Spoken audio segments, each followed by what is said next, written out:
Hello all, Shadwell here, ready to talk about the next film in my collection, The White Sheik from 1952. It's the second film in the Essential Fellini 1950 to 1987 collection. It's directed by Federico Fellini and stars Leopoldo Trieste and Brunella Bovo. Still at a loss as to where to store this collection, so everything going on right now is not known to the Shadwell that is writing this review, only to the Shadwell who is much later shooting this review, if that makes sense. So I may as well talk quickly about why I own this collection. I've said in past reviews two things. One, it was the review of the original 12 Angry Men, I believe, where I said I originally intended to own the entire Criterion collection, which was a decision I had made long ago before understanding just how big that collection is, and to be honest, after purchasing and watching Solo or 120 Days of Sodom, I lost my taste for forced Criterion collection films. I decided from that point that I would only own films I wanted to own, and if they were in the Criterion collection, so be it. Okay, now two. I believe it was in the Blade Runner review that I said something to the extent of some movies are in my collection that I know are culturally significant that I believe one day I will grow an appreciation for, much like Blade Runner. Anyway, the Essential Fellini 1950 to 1987 collection falls in both categories. It's Criterion collection, and it holds cultural significance that I will come to appreciate. And so far, the second part is paying dividends, as I really enjoyed the first film, Variety Lights, and now this film, The White Sheik, was another enjoyable film.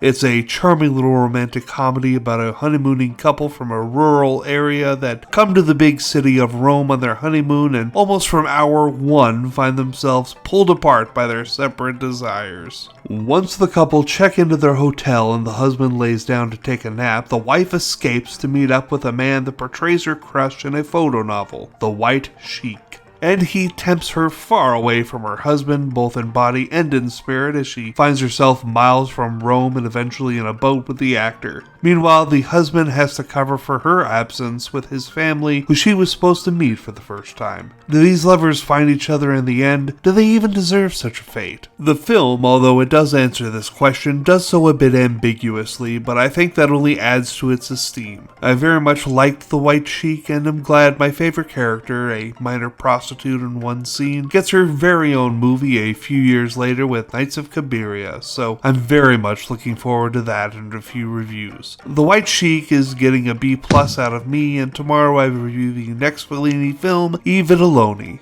See y'all then.